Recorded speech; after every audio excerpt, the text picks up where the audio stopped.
Bonjour à tous. À la une, un homme suicidaire finalement aidé par deux femmes. Hier, il s'est jeté dans le Doubs, mais a été sauvé par ces deux femmes présentes au moment des faits. Après avoir plongé dans l'eau glacée, elles lui ont administré des massages cardiaques. Les secours l'ont ensuite prise en charge. La victime, âgée d'une soixantaine d'années, a été transportée en urgence à l'hôpital.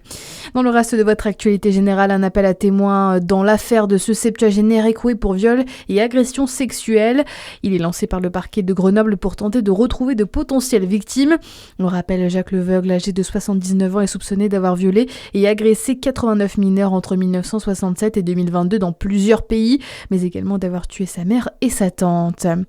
À l'étranger, Donald Trump s'apprête à abroger un texte anti-pollution initié par Barack Obama. Il servait de base à la lutte contre les émissions de gaz à effet de serre aux États-Unis. Sa révocation mettrait donc fin aux limites d'émissions imposées aux véhicules et permettrait au gouvernement Trump d'annuler une série d'autres réglementations.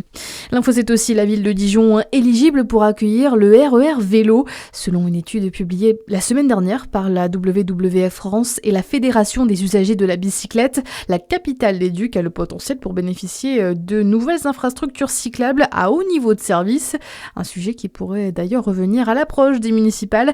Mais en quoi consiste ce dispositif ? Les détails avec vous, Samuel Wagon. Oui, c'est un projet qui vise à remettre le vélo sur le devant de la scène. Exit les simples pistes cyclables pour de vrais axes dédiés aux usagers, d'où son surnom RER Vélo, avec des voies plus larges, plus sécurisées tout autour de la ville. Selon l'étude, Dijon fait partie des 5 premières agglos de France sans réseau express vélo, malgré une dynamique locale positive.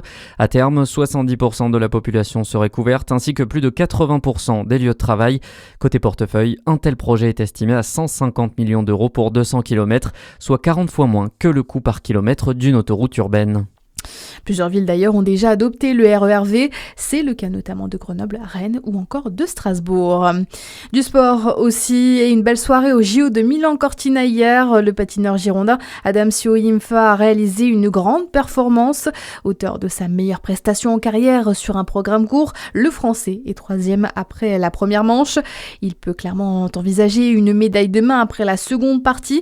À retenir également le soulagement pour Perrine Lafont, la championne olympique 2018, a terminé 4e en ski de boss et se qualifie directement pour la finale. Une finale prévue cet après-midi à 14h15. En basket, l'élan Chalon s'impose face aux Espagnols de Badalone dans le cadre de la 4e journée de Ligue des Champions hier. Une prestation XXL face au club pourtant invaincu jusqu'alors en BCL. Score final 85-77. Voilà pour l'essentiel de votre actualité. À suivre la météo sur Fréquence Plus.